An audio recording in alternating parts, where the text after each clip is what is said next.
dia na presença de Deus, aprendermos lições para praticar na nossa vida diária. Amém?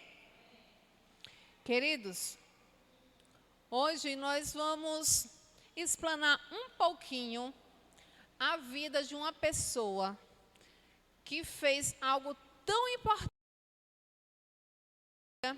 Tem um registro e tem um livro com o nome dessa pessoa. É uma mulher e a Bíblia diz que ela era muito bonita. De quem eu estou falando? De Esther. Foi, né, irmão Vicente?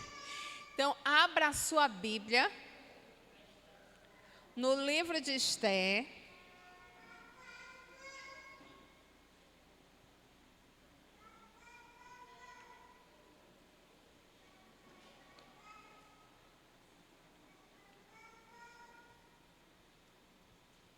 Obrigada. Obrigada. Feche os seus olhos agora.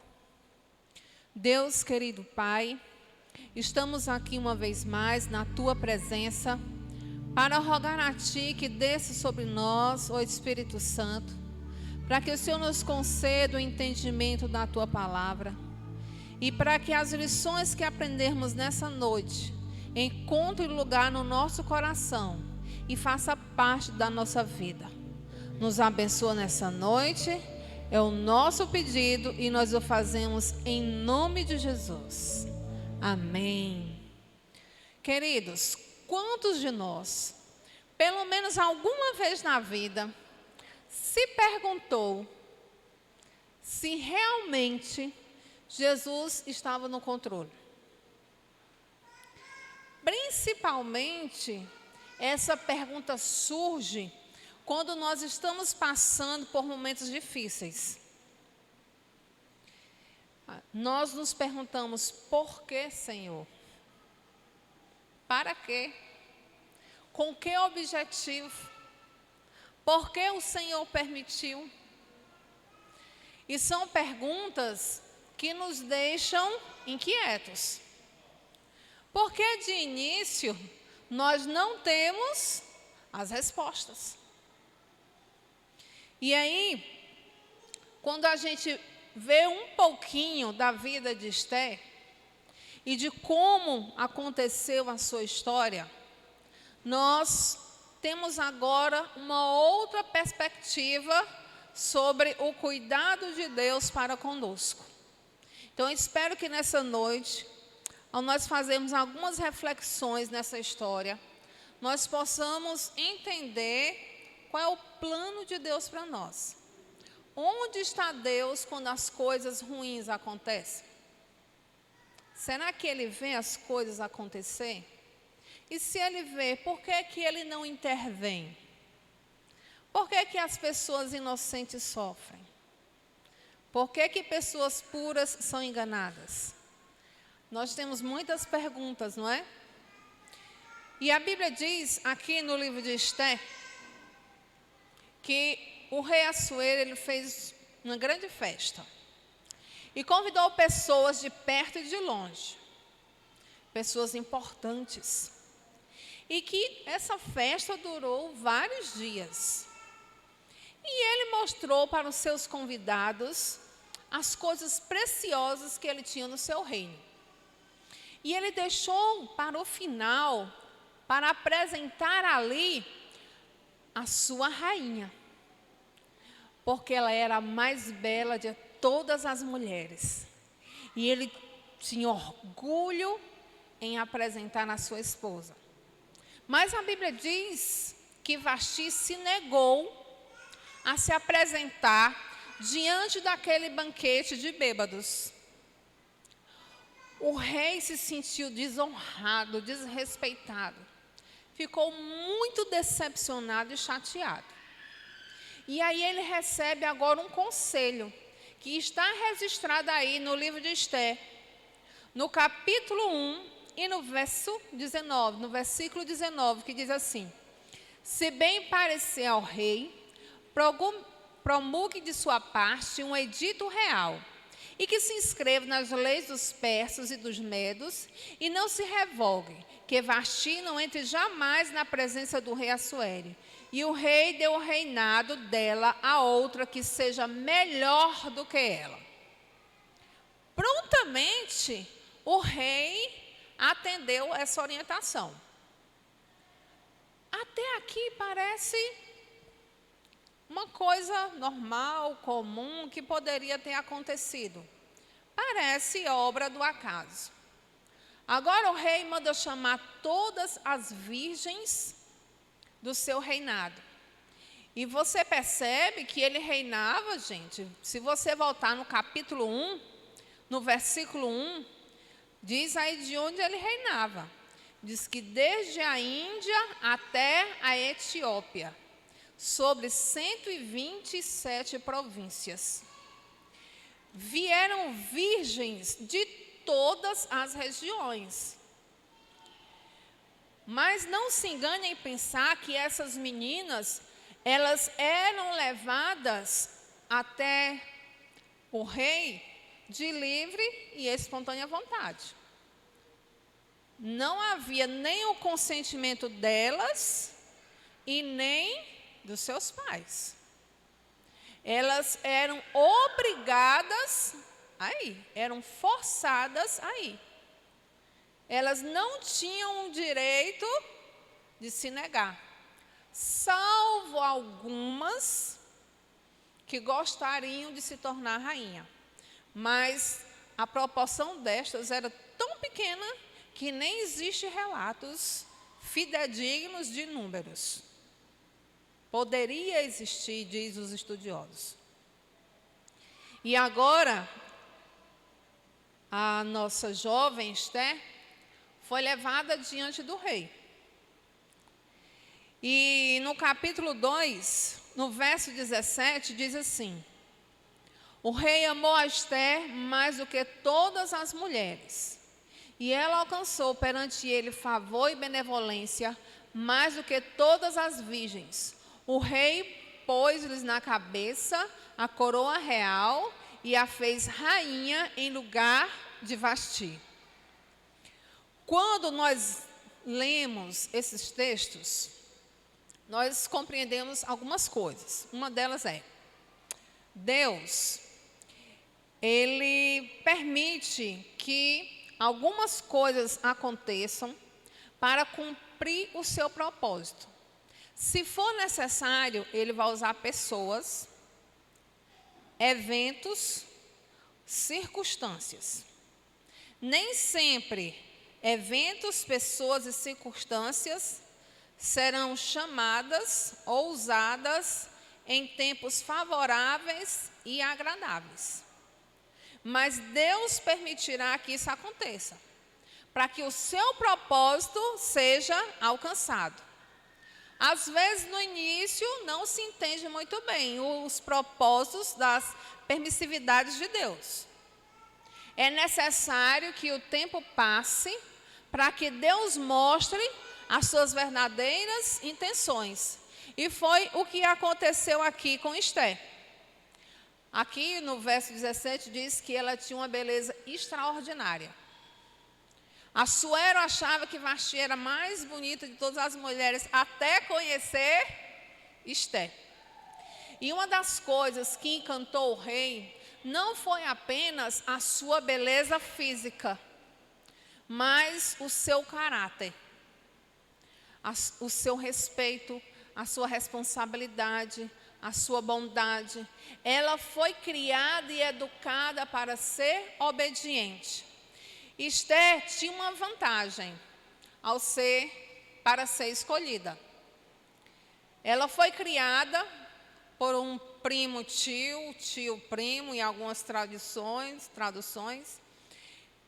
em que trabalhava ali na porta do rei. Esse homem sabia como as coisas aconteciam na corte real, e ele ensinou para Esther como ela deveria se comportar nos mínimos detalhes. E isso também fez com que o rei ficasse encantado pelo comportamento de Vasti, de Esther, porque ela era uma jovem polida. O tom de voz que ela usava era um tom de voz baixo e agradável. Os escritos dizem que quando Esther falava, era como se ouvisse música. Era uma voz agradável de ouvir. E ela até mesmo se dispunha a ajudar os serviçais naquele reino. E tudo isso, mesmo de longe, o rei estava a observar. Ali havia um homem que não suportava o pai, o padrasto, né? Que era tio primo de Esther, que foi quem a criou. Em algumas traduções você vai ler Mordecai, e outras você vai ler Mardoqueu, mas se trata da mesma pessoa. Amã, que era príncipe no reino, ele não suportava judeus. Ele não suportava a ideia de passar por Mordecai e este não dobrar os joelhos em reverência à sua autoridade. Aquilo para Amã era insuportável. Amã traçou um plano para que não só Mordecai, mas todo o seu povo fosse dizimado de sobre a terra.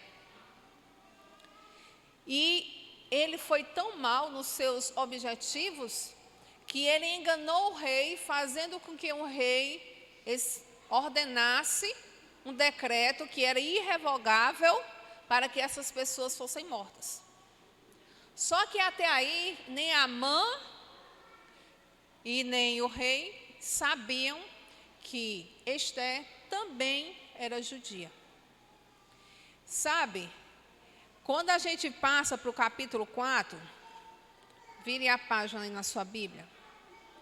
Quando a gente passa para o capítulo 4, a gente começa a entender por que Deus permitiu que os pais de Esther morressem, porque Deus permitiu Mordecai ser o único parente vivo próximo para poder criar Esther. Esther, quando perdeu os pais, sofreu muito. Como todas as crianças que perdem alguém próximo, principalmente a figura paterna e materna. O Espírito de Profecia e o comentário bíblico diz que ela era uma rosa que brotou em meio aos espinhos. Ela ter o equilíbrio mental e a confiança em Deus que ela tinha era algo extraordinário, que não era comum na maioria das pessoas, mesmo na vida daqueles que amavam a Deus. Ela poderia ter se fechado no seu próprio sofrimento e reclamar da sua vida e questionar Deus, porque Deus permitiu que praticamente 100% da sua família fosse dizimada. Mas ao invés disso, Esther se abre para observar, para olhar o lado bom da sua vida, porque sobrou uma pessoa para educá-la e para ensiná-la nos caminhos do Senhor. E ela era grata a Deus por esse um motivo. E agora, quando todos tomam conhecimento do edito do real, onde os judeus seriam dizimados, ela recebe um recado do seu padrasto, que está aí no capítulo 4, no verso 14, que diz assim: porque se de todo te calares agora, de outra parte se levantará para os judeus socorro e livramento. Mas tu e a casa de teu pai perecereis. E quem sabe se para conjuntura como esta é que foste elevada a rainha? Então disse Esther, que respondeu a Mordecai: vai, ajunta todos os judeus que se acharem em Suzã, e jejuai por mim, e não comais e nem bebais por 3 dias, nem de dia, nem de noite. Eu e as minhas servas também jejuaremos. Depois irei ter com o rei, ainda que é contra a lei. Se perecer, pereci. Queridos, veja que Esther, quando ela fala aqui no versículo 16, ela fala na certeza do entendimento de que ela foi colocada ali para salvar o seu povo. Teria sido fácil para Esther não dizer para o rei e nem para ninguém naquele reino a sua origem. Mas o seu padrasto, no verso 14, diz que mesmo que ela tentasse se esconder, a justiça de Deus seria feita.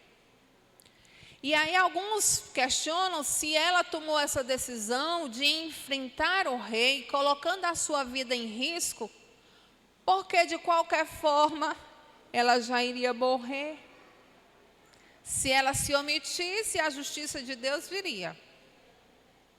E se ela não se omitisse, ela morreria também. Mas o que a Bíblia diz, e que irmão White, inspirada por Deus, nos esclarece, é que ela tinha um espírito de liderança latente no seu coração. Quando ela convoca o povo para colocar o joelho no chão e jejuar, porque ela confia no livramento de Deus. E ela não toma essa decisão por uma obrigação ou por ter a certeza de qualquer forma ela morreria. De forma alguma. Ela toma essa decisão porque ela confia que Deus estaria cuidando dele e do seu povo.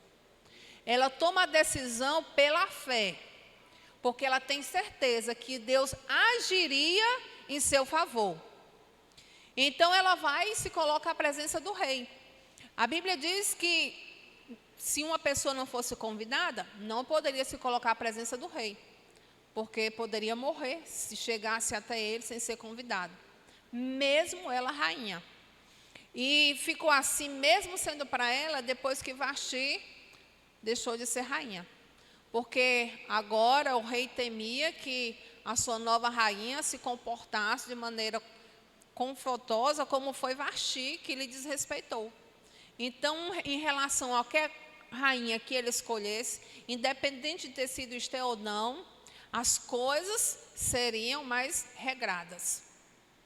E aquilo valeria mesmo para Esther. E ela foi.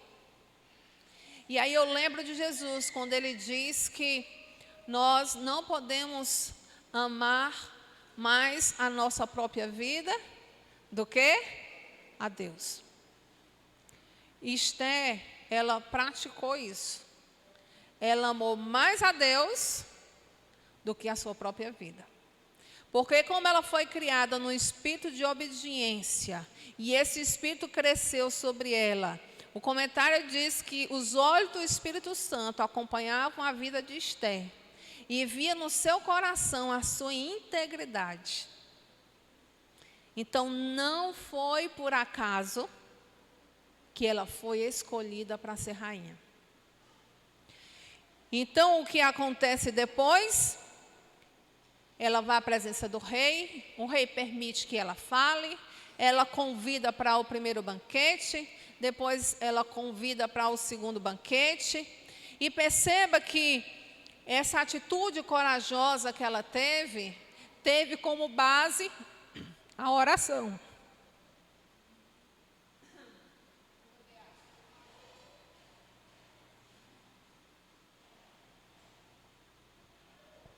Teve como base a oração.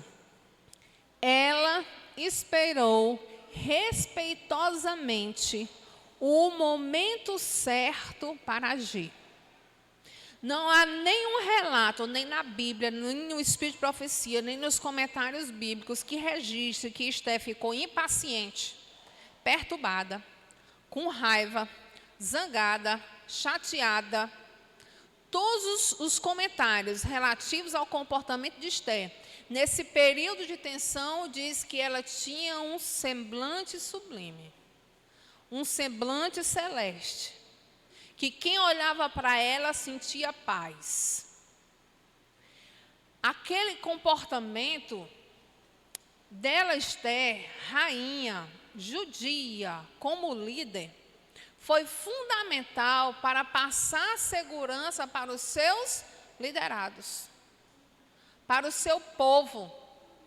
Porque se ela, que teria muito mais a perder, não estava com medo, quanto mais os seus liderados, que não tinham muito o que perder. Então, se ela estava confiante, eles também foram motivados a confiar. As armas que Esther usou foram as palavras sabiamente escolhidas. Esther controlou as suas emoções, porque ela sabia que se ela se descontrolasse emocionalmente, todo o plano que havia sido feito iria se perder. Nada iria se concretizar. E é importante que quando os estudiosos falam de Esther, eles citam algumas qualidades. Que ela era fiel, corajosa, piedosa, sábia e resoluta. E perceba que essas qualidades que os estudiosos falam sobre Esther não estão relacionadas à sua beleza física. São qualidades relacionadas ao seu caráter. Só é capaz de desenvolver um caráter assim quem já é acostumado a viver na dependência de Deus. A ideia de chamar o povo para jejuar e orar não foi uma ideia nova para a vida de Esther. Aquela não era a primeira vez. Esther já era acostumada a ter uma vida de íntima comunhão com Deus. Quando as pessoas são acostumadas a estarem aos pés de Jesus, que as situações difíceis surgem, eles sabem como reagir. Mas se são pessoas que não são acostumadas a terem audiências diárias na presença de Deus, quando as dificuldades surgem, eles não sabem como reagir. Por isso que Esther planejou, se comportou e esperou o agir de Deus. Porque ela já era acostumada a conversar com Deus, a entender o coração de Deus, a esperar em Deus. Nunca numa situação onde ela teria que escolher viver ou morrer. Mas ela já era acostumada. Então ela tinha confiança que assim como Deus já havia respondido às suas orações outras vezes, que dessa vez Deus também lhe responderia. E aí, quando ela fala para o rei do que está acontecendo, porque até então ele era alheio a essas informações, a gente vê esse relato no capítulo 7, no verso 2, que diz assim: no segundo dia, durante o banquete do vinho, disse ao rei a Esther: qual é a tua petição, rainha Esther? E se te dará. Que desejas? Cumpre-se ainda que seja metade do reino. Ao versículo 3. Então respondeu a rainha Esther e disse: se perante ti, ó rei, achei favor, e se bem parecer ao rei, desse por minha petição a minha vida, e pelo meu desejo a vida do meu povo. E aí o restante da história conta que o rei deu direito para que Esther e o seu povo se defendesse. E depois tem um dia que foi separado, chamado dia de Purim. E depois eles festejam, porque Esther teve a sua vida poupada e o seu povo também. Quando a gente olha para a vida de Esther, nós podemos trazer para a nossa própria vida várias lições. Uma delas é: nós precisamos ter controle das nossas emoções. Principalmente nós mulheres. Os homens são mais racionais. As mulheres são mais emotivas. É a nossa natureza. Deus nos fez assim, para dar certo, né? Para equilibrar. Deus nos fez assim. Mas nós precisamos controlar as nossas emoções. E não é fácil. É difícil você ouvir a notícia de que um filho seu está com um câncer? Não é fácil. Eu recebi essa notícia há 3 anos atrás. Quando eu levei meu filho ao médico e um médico fez um ultrassom, porque nós apalpávamos, sentíamos, e quando o médico fez o ultrassom, ele não pensou 2 vezes. Disse rapidamente que aquilo era um CA. Você já teve a sensação do chão abrir debaixo dos seus pés? Não sei quantos de vocês já tiveram a sensação, mas é uma sensação indescritível, terrível e assombrosa. É muito difícil controlar a emoção, porque como mãe, qual é a primeira coisa que a gente faz? O que é que mulher faz? Chora, não é? A primeira sensação da gente é essa, é querer chorar. Mas você não pode chorar. Porque se você chorar, você vai desestabilizar a pessoa que está do seu lado, que ainda é capaz de compreender coisas como essa, que ainda não tem maturidade emocional e espiritual para entender a complexidade de um problema como esse. E assim como Esther orou, em silêncio, jejuou, nossa família orou e jejuou pelo nosso filho. Os exames não eram feitos no estado que a gente morava. Tinha que ir para Belo Horizonte.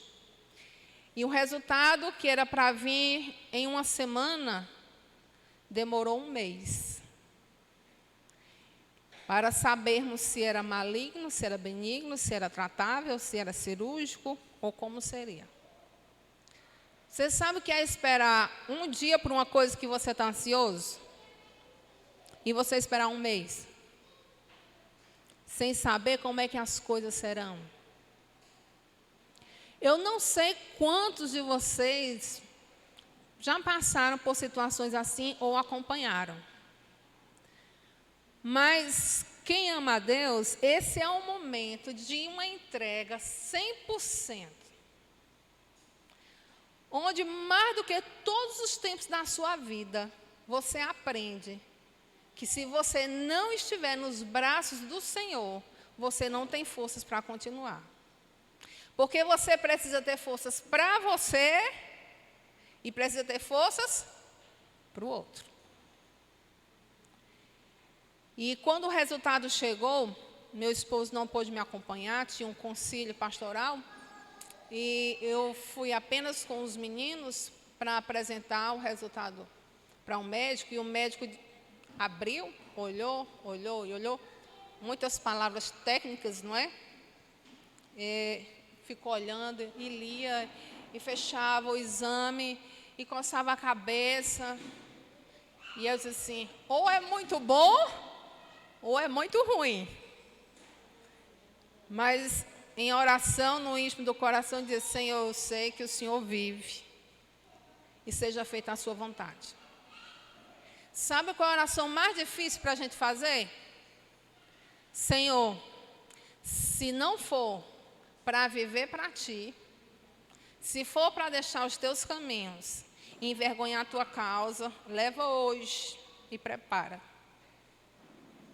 Mas se não for para ser assim, eu creio que o Senhor cura. Mas se for para levar, o Senhor leva, porque eu vou aceitar.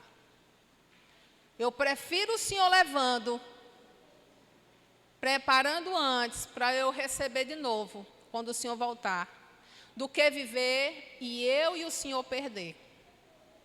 É fácil orar assim? É não. Mas quem é mãe, quem é pai, quando se é cristão, se sabe o valor dessa oração. Quando um médico olhou várias vezes, releu e disse: eu não entendo. E eu disse: o quê? O que é que o senhor não entende? Um médico já bem experiente, ele dizia: eu não entendo. Você viu, não viu, quando eu fiz o exame? Eu disse: eu vi. Eu lhe mostrei, não mostrei? Eu disse: mostrou. E ele disse assim: não tem nada aqui. Eu não entendo, mas não tem nada aqui. E eu disse para ele: mas eu entendo. Sabe por quê? Porque esses joelhos se dobram no chão todos os dias. Todas as madrugadas. E eu oro e jejuo por isso todos os dias. O senhor não entende, mas eu entendo. Deus curou meu filho. E ele, um médico ateu, falou: verdadeiramente, hoje eu vi um milagre. Sabe, queridos, Deus respondeu a oração de Esther. Eu já experimentei a resposta da oração de Deus diversas vezes. E eu poderia contar o agir de Deus com coisas inacreditáveis para vocês. Obrigada. Mas só recebe quem acredita. Só recebe quem busca. Foram dias tão difíceis para nós. Mas Deus permitiu, porque era necessário que aquele médico acreditasse que Deus existe. Então, tudo que Deus permite tem um propósito. Deus nunca vai fazer uma permissão na minha vida e na sua vida se Ele não tiver um propósito. Se não for para agir na minha vida porque eu preciso, é para agir na vida de alguém através de mim. Está aqui na história de Esther. Experimento na minha vida e eu acredito que você já experimentou coisas assim na sua vida também. Uma outra lição é que aqueles que amam a Jesus têm um brilho especial nos olhos. Porque a esperança que a gente carrega no nosso coração nos acalenta nos dias difíceis. Porque aquele que não ama a Deus tem um semblante decaído. E é por isso que mesmo em meio ao sofrimento e às lutas desse mundo, nós devemos sim sorrir. Nós devemos sim procurar ser felizes e alegres. Porque quem ama Jesus, tem esperança nele e sabe que o agir dele vai vir. Que no tempo dele, ele vai responder. Que no tempo dele, ele vai fazer. Que se não for aqui para você ver, ele vai estar reservando o melhor para lhe mostrar na eternidade. Mas você vai experimentar. Um outro ponto é que muitas vezes nós precisamos ser ousados e corajosos. Assim como Esther foi. Se Esther tivesse nutrido medo e acalentado no seu coração a ansiedade e o temor, ela não teria colocado a sua vida em risco para salvar os seus. E a Bíblia diz que vai estar fora dos céus todos os medrosos.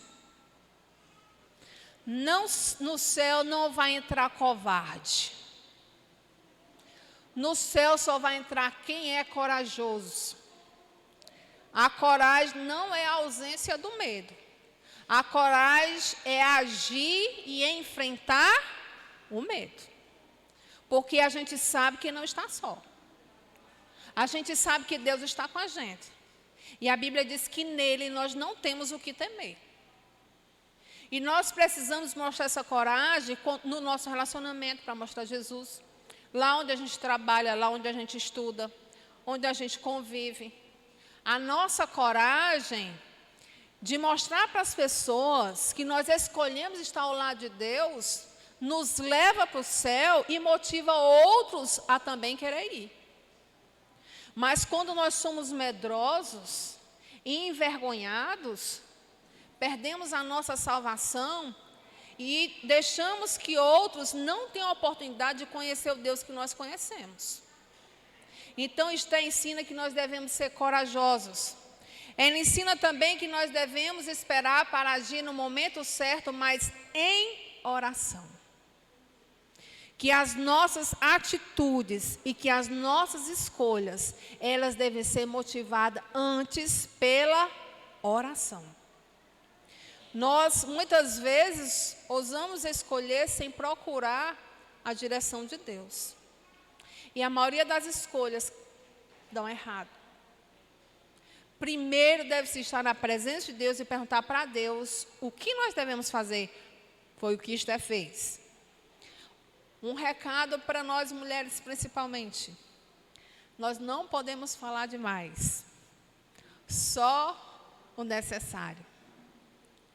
Se Esther fosse daquelas mulheres que fala demais, ela não teria guardado as palavras certas para falar no momento certo, na ocasião certa.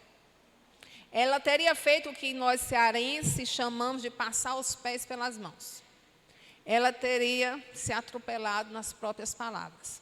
E todo o plano teria dado errado. Nós precisamos ser amáveis e dóceis, porque isso facilita o acesso ao coração das pessoas, para que nós possamos atrair essas pessoas para Cristo. E o mais importante, Deus quer abençoar pessoas através de você. Deus quer abençoar o seu marido através de você, esposa.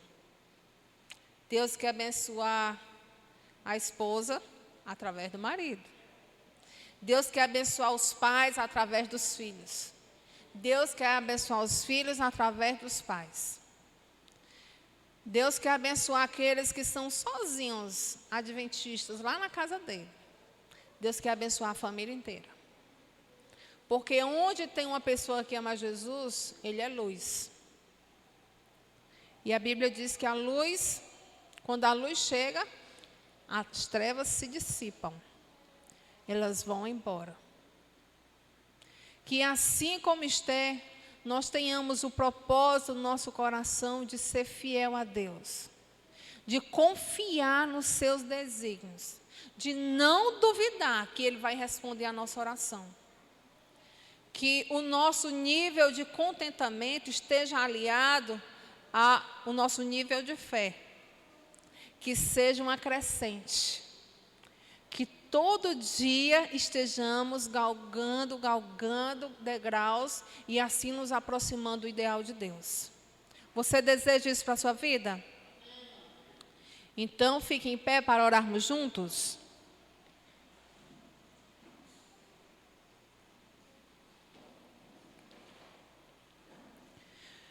Deus querido e Pai, quando abrimos a Tua palavra, nós testemunhamos quantas e quantas vezes o Senhor respondeu orações impossíveis. Quantas e quantas vezes o Senhor agiu, quantas e quantas vezes, Senhor, Tu tens olhado para nós, tem desejado nos abençoar. E algumas vezes, Senhor, nós não temos Te buscado, por isso nós não recebemos. Sabemos que o Senhor não pode intervir nas nossas escolhas. Sabemos que as nossas escolhas alcançam outras pessoas para o bem ou para o mal.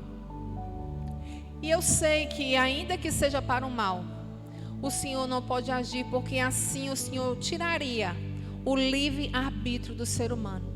Então o Senhor permite acontecer, mas logo em seguida o Senhor intervém, trazendo o lenitivo para a dor, transformando aquela tristeza em alegria, transformando aquela maldição em bênção, tirando, Senhor, dos dias ruins, alegrias infindas. É por isso, Senhor, por experimentar o Teu agir, que nós estamos aqui e confiamos em Ti. E estamos aqui a buscar hoje uma bênção especial para a nossa família. Nos ajude a sermos melhores do que o que nós temos sido até aqui. Que as nossas palavras sejam palavras de vida, Que a nossa presença traga alegria para aqueles que estão ao nosso lado. Que sejamos, Senhor, pessoas que sem esforço algum te apresente através da nossa palavra, do nosso vestir, do nosso comer. Que seja fácil as pessoas te verem em nós. Cuida de cada uma dessas famílias que estão aqui, daqueles que também não puderam estar. Cuida dos nossos vizinhos, os abençoa, Senhor. Cuida dos nossos familiares. Cuida dos nossos amigos. Cuida das pessoas que estão enfermas. Cuida dos nossos irmãos desse distrito, Senhor. Cuida dos teus filhos na face da terra, onde quer que estejam. E seja, Senhor, o lenitivo para aqueles que sofrem, independente deles te conhecerem ou não. Mas que eles sintam o teu abraço através do teu cuidado. É o pedido que nós fazemos em nome de Jesus.